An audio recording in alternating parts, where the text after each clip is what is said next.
Alrighty. So an example of this is a study that scientists did taking normal population of human beings and some advanced meditators. I forget if they were Tibetan Buddhist meditators or something of the sort. And if I remember correctly, the scientists exposed each to some sort of painful sensation. And they were reading their brain waves and reading their bodily responses and whatnot. And what they found with the regular population human beings is that so they knew that this painful sensation was coming. They had been told. They knew, and so what they found is that before the painful sensation, there was a spike in the body's reaction, in the body's pain response, basically. Then there's the painful stimulus, so there's another spike, and then after there's a third spike. And when they did the same to the meditators, there was almost no spike, or maybe no spike in the beginning. There was the spike of pain, and then there was little or nothing after. And so what is that saying? Well, if we think about it, if we use terms that, let's say, psychology would use, what would be the initial spike? There's nothing happening. It's just that the mind knows, okay, some pain is coming. And so what do we call that when I'm thinking about something that may come but hasn't already?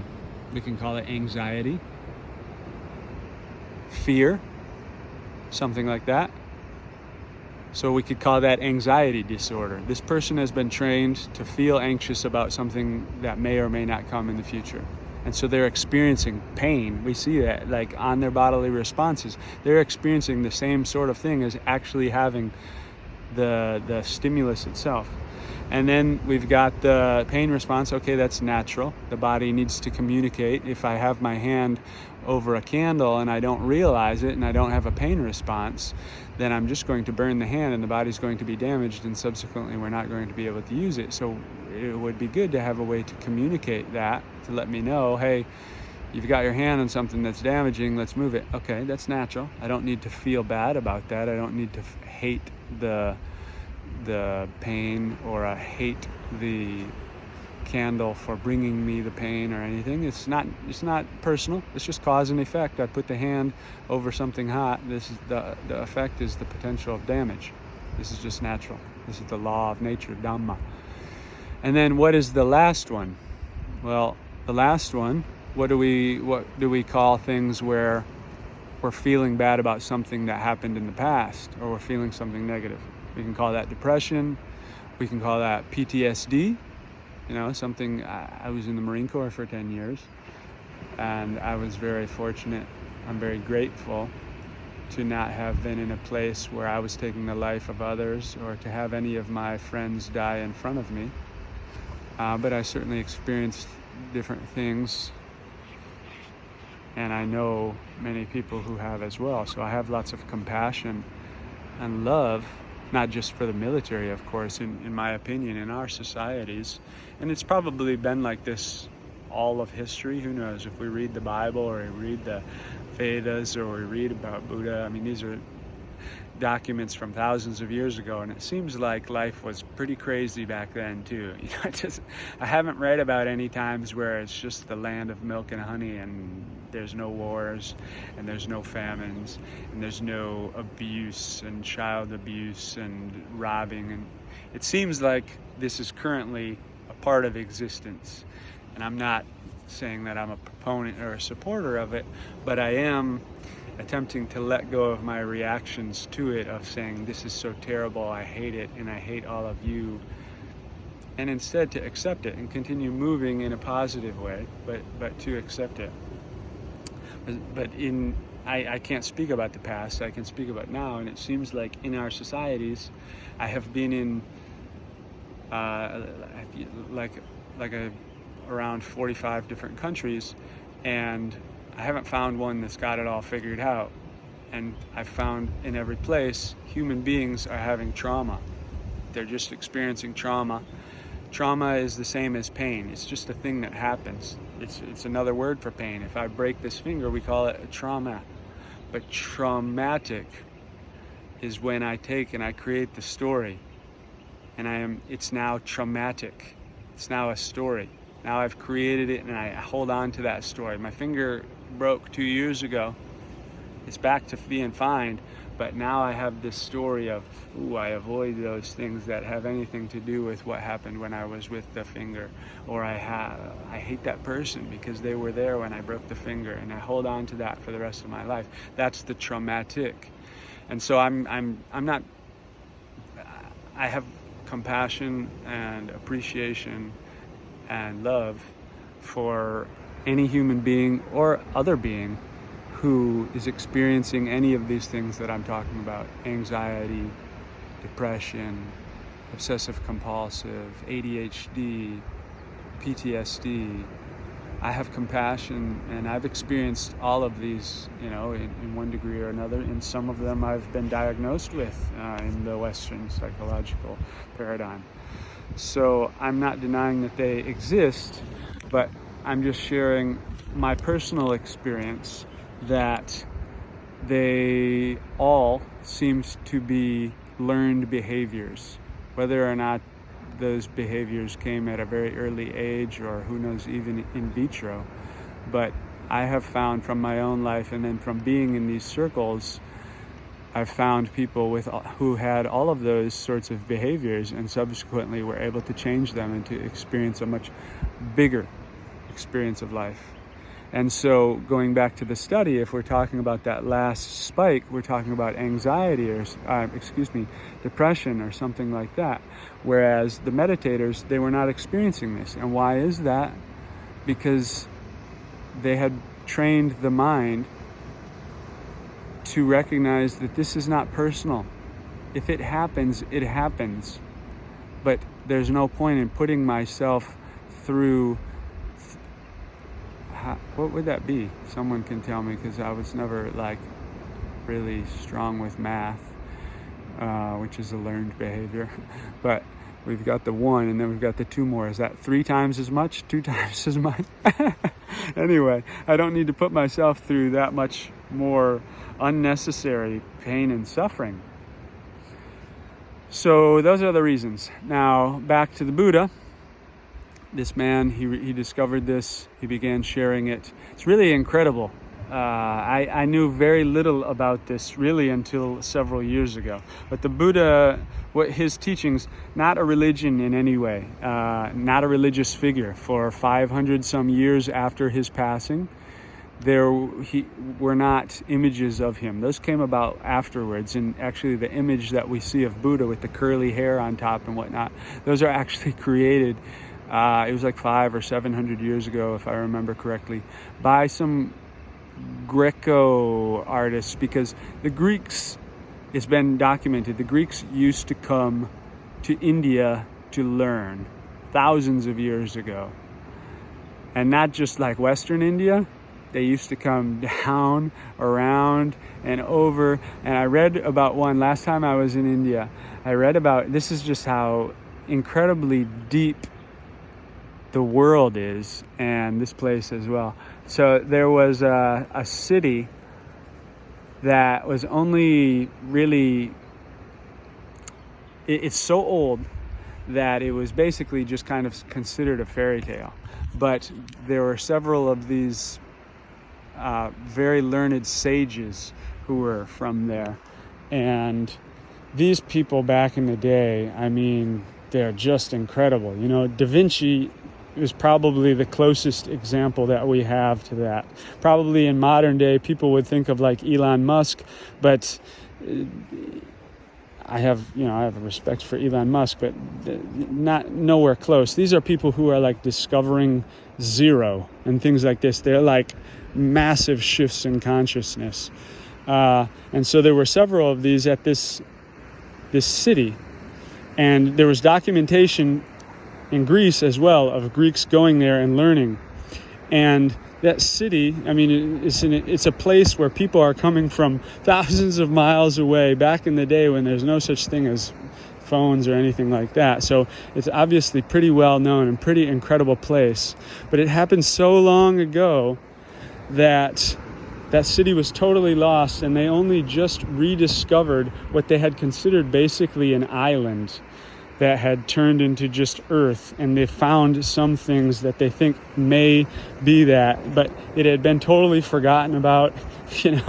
It's an amazing thing. So back in that time, the Buddha, he is sharing this information, and it's bringing about such results from how to meditate and how to train the mind. And so people are feeling positive and feeling happy that this vast swath of land, going up into Europe, but all throughout Southeast Asia and of course India and these places, they chose to practice the Buddhist teachings. It wasn't a religion at that time, as I've said, but it spread throughout this I've never heard of any sort of Buddhist teaching being spread through conquest, or like missionaries with military or things as other religions have. To the best of my understanding, this just spread through word of mouth and through teaching, and there were awakened people going out and teaching like basically like meditation teachers and whatnot. So it spread throughout, not using images of him. There are in India, and I've stayed in 2 of them, but there are, I forget the number that is currently considered, it's over several thousand different caves that have been man-made from 2,000 plus years ago. Several thousand caves, man-made, 2,000 plus years ago. Just think about that. These are cut out of stone, thousands of them, that the government back at that time, the different rulers, and then the different local governments, and then the different local population, they would fund and build these caves so that the monastics, the monks and nuns, could stay there and practice their meditation. Now, the way that the Buddha created it, very wise, he's a very wise person, he created it. There are specific precepts that a monastic takes, and in the dark room I take those 5. In Goenka they share that the first day, and then at the Twim meditations every day we take them. They're just a reminder, basically helping, as I was saying, the Noble Eightfold Path. So the first one, and I've adjusted them a little bit for me, but the first one is, I undertake to maintain the precept to abstain from killing or harming living beings. The second one, to maintain the precept to abstain from taking what is not freely given. The third one, if I'm in retreat or I'm not with my partner, to abstain from all sexual conduct or sensual misconduct. Sensual misconduct being like gorging, like just giving into the senses, gorging on food or binging or doing these things that the whole purpose of these precepts is not like, oh, this is evil, this is good. It's like, what is the desired end state? I'm desiring to be happy, to be at peace, to be content, to have enjoyable interactions. Well then, I'm not going to gorge on food because it just doesn't take me in that direction. So the fourth one being, undertake to keep the precept to abstain from telling lies or half-truths, from harsh, rude, abusive, condescending, sarcastic speech, from manipulation, gossip, divisive speech, for unskillful, untimely, careless speech. And that one I've expanded because, as I said earlier, I've recognized that my way of communication in the past has sometimes come off with these sorts of ways, such as condescension or sarcasm. And then the fifth one being to abstain from alcohol or other intoxicants, and I add in like cannabis, tobacco, ketamine, MDMA, these sorts of things. Again, not because alcohol is good or bad or cannabis is good or bad, but if I want to maintain these other 4 precepts, but I ingest a substance that subsequently shuts off certain parts of my brain, and so then I have less inhibitions and I'm more likely to fight people, more likely to steal things, well, that doesn't work very well. So those are the main 5 that a novice monk, or we take in meditation retreats and things. Monks and nuns, they will actually take several hundred others. And that sounds very limiting. Wow, I've got all of these things I cannot do. But now in the past several years, I've got more experience being around monastics. A lot of them are teaching twin retreats. Bhante Vimalaramsi, who rediscovered this practice by reading the Buddha's words in the suttas, he's a monk, been a monk for 30 some years, more than that. And then other monks are teaching, also civilian instructors. And then monks will attend these, and nuns. So I've had more experience with them, and in places where there are more Buddhism is active, Buddhist practices are active, like Sri Lanka and Thailand. Not so much in India, it's been lost right now. Speaking with these monks and nuns, and they say, I have such a free life because I don't need to think about these things. I don't need to think about sex. I don't need to think about relationships. It's taken off the table for me. And so one of the precepts that they take is that they cannot store food. They can't prepare their own food. They have to get food from someone else who's not a monastic, which means they need to be near a town. So they go every day to Pindapat, usually once a day. The Buddha was doing one meal a day, 2,600 years ago. It was one of the suttas where he describes, I share with the monks, I eat one meal a day and I am free from sickness and strong with great vitality, or however it is. So do as I do. Eat one meal a day and you will be free of sickness, strong and full of vitality. But so the monastics need to go into town to get the food. So they need to depend on the local community, which means they can't just disappear into the mountains and do their own thing. Not that there's anything wrong with that, and there's time for self-retreat for me personally, time for separation. This is something that I think is really missing in the modern world, wherever, is that we kind of believe these are all from tiny little crabs, and you may be able to see them. They're very white and they're incredibly fast. Look at them go. I mean, they are so fast. Look at, like, wow. Really wild. When the light is right and the wind is blowing, it looks like they're just blowing along. So in the modern world, or in this current world, who knows, maybe it was the same in the past, but we are so connected with the digital, which, is really incredible, that I can message my 99-year-old grandmother on Skype and I can have a phone call with her while she's in the care facility and I'm somewhere in India. It's fantastic, but we're super connected. We're, who knows, 1,000,000 times more connected than we were even 100 years ago. And so we're just continually interacting with people. We have very much interactions and very much deep connection and lots of shallow connection, but we have very little separation in space. And space is nice. Space, allows me to breathe. It allows me to think. It allows me to not just be doing. And so I've had over 220 some days in a dark room alone with almost no interaction. I have become a pretty big fan of taking time and separation. It didn't used to be, it's not like I am another one of these labels of, oh, you're an introvert, I'm an extrovert, or vice versa. I have been, in my family and in my friend circle, many would have considered me to be the most extrovert, if we were to put that label on, very active with parties, in high school and in college and after, very active socially and groups and things. And yet I'm also now at a place where I have discovered that, I really enjoy being alone.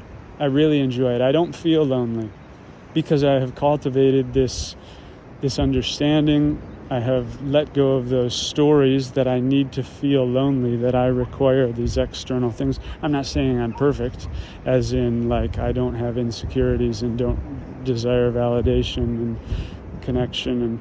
And there's also lots of great, I'm also not saying, I don't enjoy being with loved ones or even just people that I don't know anymore. These days, as I continue to develop and purify the mind, everywhere I go, I just make friends. I have hundreds of friends just from the last year. I was in Sri Lanka for 10 days and I didn't count how many people came into my phone, but it's a lot. And it comes from not like desiring to have the friends and seeking them out, but just now I'm at a place where I'm more peaceful, I'm more positive, I'm more happy, and I'm more open to others because I'm less operating out of fear and so less focusing on myself. So I'm able to interact with others. And when I say focusing on myself, I mean in a negative way. I prioritize the focus on myself. That's why I do things like these practices, because I feel that I cannot be helpful or positive with others if I don't first focus on myself, because everything in this outer world comes from my inner perceptions, and every way that I interact with people comes from how I interact with myself. So the Buddha created it this way, gave them the precepts that they have to go into town to get the food. And so subsequently, they go into town, they teach the local population who are non-monastics. So they teach meditation, they teach these laws of nature and things. And then the local population gets the benefit of being able to serve these people and support and assist these people, because it's very nice to give and to support. If, as I imagine everyone knows, like it just feels good. It's nice to help other people. I don't think in the past, when I was living in the States and we'd get into, I used to be like more into philosophy and like talking about theoreticals and whatnot. These days I'm much more into just what is experiential, and I can speak from personal experience, and theory is not as big of a focus for me.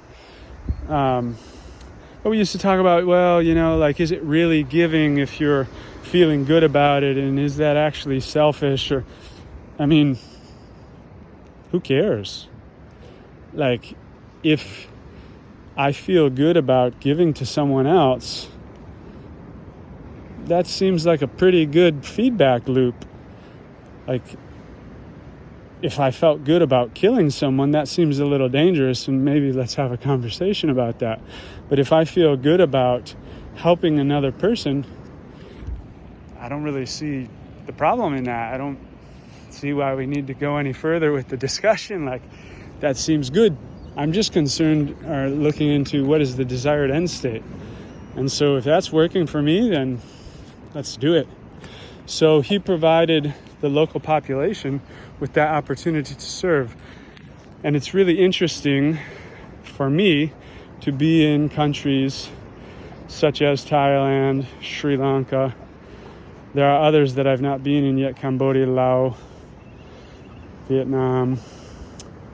And also, so there are different types, well, I'll just finish that, where these populations, there are many monastics living, many monasteries and hermitages, and then the populations of those countries really revere them and really care for them. So they, in the U.S., where I was, at least in my way of thinking in the past, which was very focused on business and money since I was a child, I saw that as the solution to pain and suffering that I was experiencing.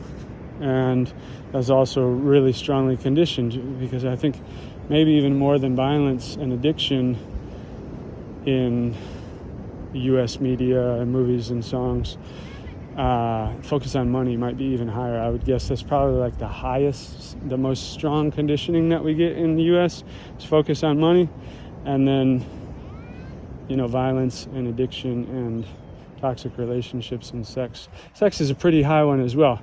But anyway, that was my focus. And so if I had heard of people who just leave the business world, they don't work at all, they don't make their own food even, and they come around and I'm supposed to take care of them, I would have, what's the classic thing that is said in the U.S. and whatnot, like they're not a functioning member of society or something like that. Like they're a burden, they're a waste, and that's why it's a bit challenging. I observe, I'm not there yet, but in some of these more capitalistic societies for older people, because the story is that if you're not actively providing some sort of financial benefit by spending or by working, then you're in some way a burden on the society and the economy. But in these other cultures, it's changing. I mean, capitalism is very shiny, and so when people see it on social media and things, you know, it's very shiny. So I'm not saying anywhere else is perfect or whatnot, but they don't have as strong of conditioning about to rank everything off the metric of money yet. And they do recognize these other benefits about, like, you know, wisdom. The elders have wisdom, or the monastics have this deep wisdom.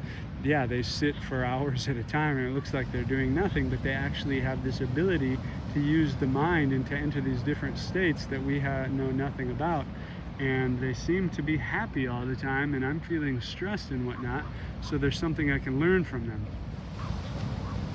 And so that, you know, to think about a government who's building thousands of stone caves for people to just be in, who aren't working and aren't providing any sort of financial benefit. Just think about that. That's an incredible example of a government. Like, if we had that in government, instead of focusing on just wars, or focusing just on business, or just focusing on the next election, and we were like doing this, yeah, let's build thousands of places where people can live and just go deep and become more happy, positive people. Because if we go into quantum physics or anything like that, which it also seems to support this, if we believe that we are all connected in some way, or science shows like the body is a electromagnetic organism, right? The nervous system, the electrical signals go up and down, spinal cord, the brain, the nerves, like this is electrical. We can test that. And then there's magnetism from the heart and things, so there's a magnetic field. So there are machines that can test a magnetic field, just like if there's a powerful magnet, you know, test that magnetic field. Can also feel that magnetic field, see that magnetic field from human beings. And that magnetic field changes, of course, with different emotions, different mental states. Anger produces a different sort that impacts me. You know, we know these things exist. Like, I don't see the cell phone waves right now. It's a field, but it's there. I'm able to make a phone call. It's impacting me in some way because the information I'm subsequently able to hear. So these things are all impacting. So if the electromagnetic field of these little boys over here being happy and doing cartwheels down them, doing tumble cartwheels down this, if that is in some way impacting, look at that, it just impacted me. How about that? We got to see it firsthand. Whereas if they were all sitting right now, which is also not uncommon to see, and all of them had a smartphone in their hands and they were all playing PUBG and they were all practicing killing people, it would be a different energy. Even if it wasn't visual, it would be a different, if I walked by them, I might not have the sensitivity to it, but it would be a different energy. And so these rulers and these people in the past, and to some degree in other countries, they recognize this. And so it's like, hey, if we can, yeah, it's going to cost money and take time to build thousands of these caves, but if we can have thousands and tens of thousands, and over the course of time, you know, hundreds of thousands, plus they're impacting all of these other people in the towns, spreading these positive experiences, like, that's great. Let's do that. So that is some about the Buddha. And, I mean, existence is big, and so I could share. I mean, I know almost nothing, but now I've already done an hour, and I was expecting this whole thing, and I haven't even touched on the meditation yet. So I'll end this one.